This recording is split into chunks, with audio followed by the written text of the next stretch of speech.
Hello, future doctors. In this video, I will be going over the idea of limiting reactants. This is for first year chemistry and it can also be used for MCAT review. So the idea of limiting reactants is to figure out which material you're going to run out of first. What's preventing you from making more of whatever you want to make.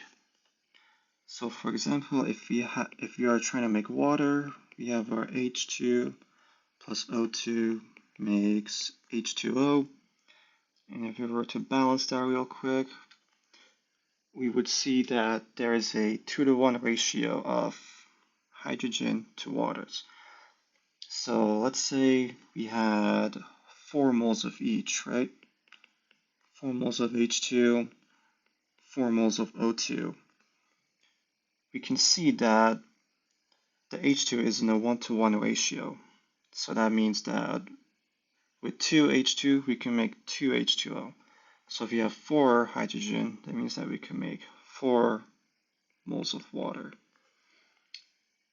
But your O2 to H2O is in a 1-to-2 ratio.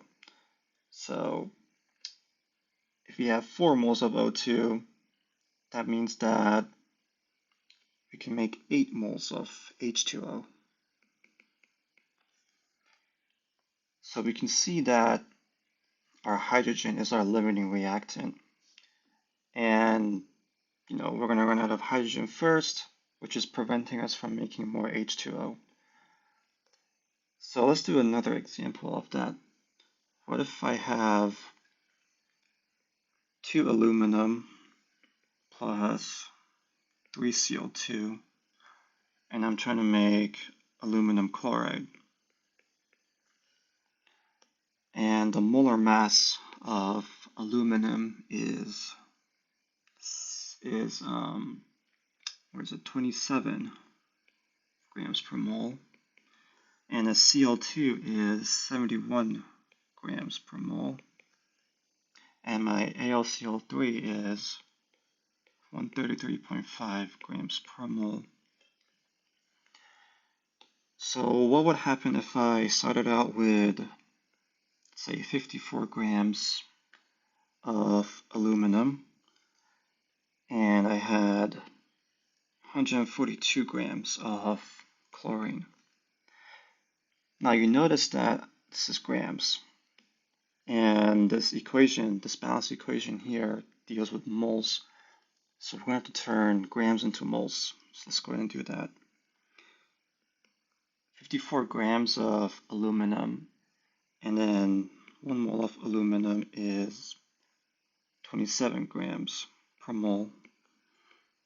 And that gives me about 2 moles of aluminum. And what about chlorine? Well, I can do the same thing. I can do 1 mole of chlorine is 71 grams per mole. And that gives me 2 moles of chlorine. So great, we have 2 moles of aluminum and 2 moles of chlorine. Now, which one's going to be the limiting reactant? Well, let's see. We have to figure out how much of the product I can make with 2 moles of aluminum and 2 moles of chlorine. So 2 moles of chlorine is if you look at our equation, it's a 3-to-2 ratio. So 3 of my salt for every, 2 of my salt for every 3 moles of chlorine. And I can just subtract, I can just multiply across and divide by the bottom, and I get about 4/3 mole of chlorine.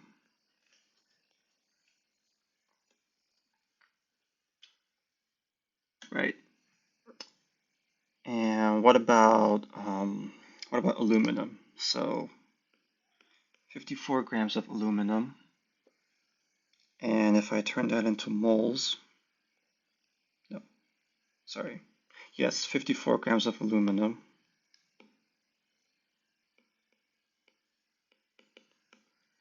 And then 1 mole of aluminum is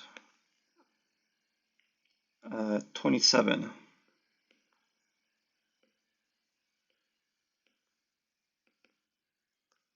So I have 2 moles of aluminum, right?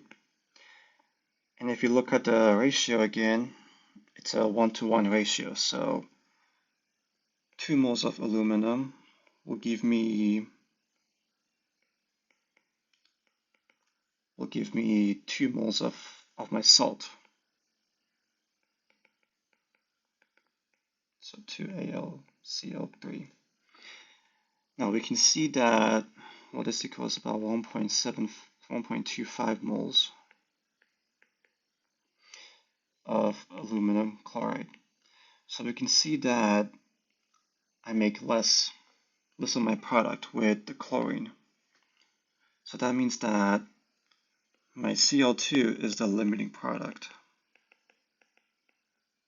or the limiting reactant, rather. Because I make less, it's preventing me from making more.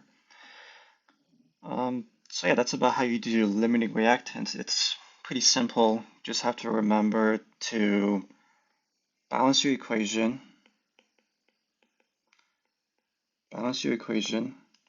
find moles, find your reactants in moles,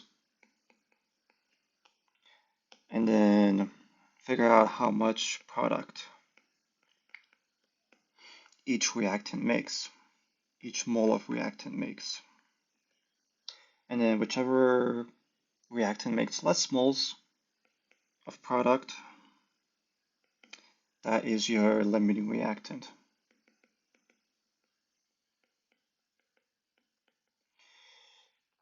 So yeah, that's going to be it for this video.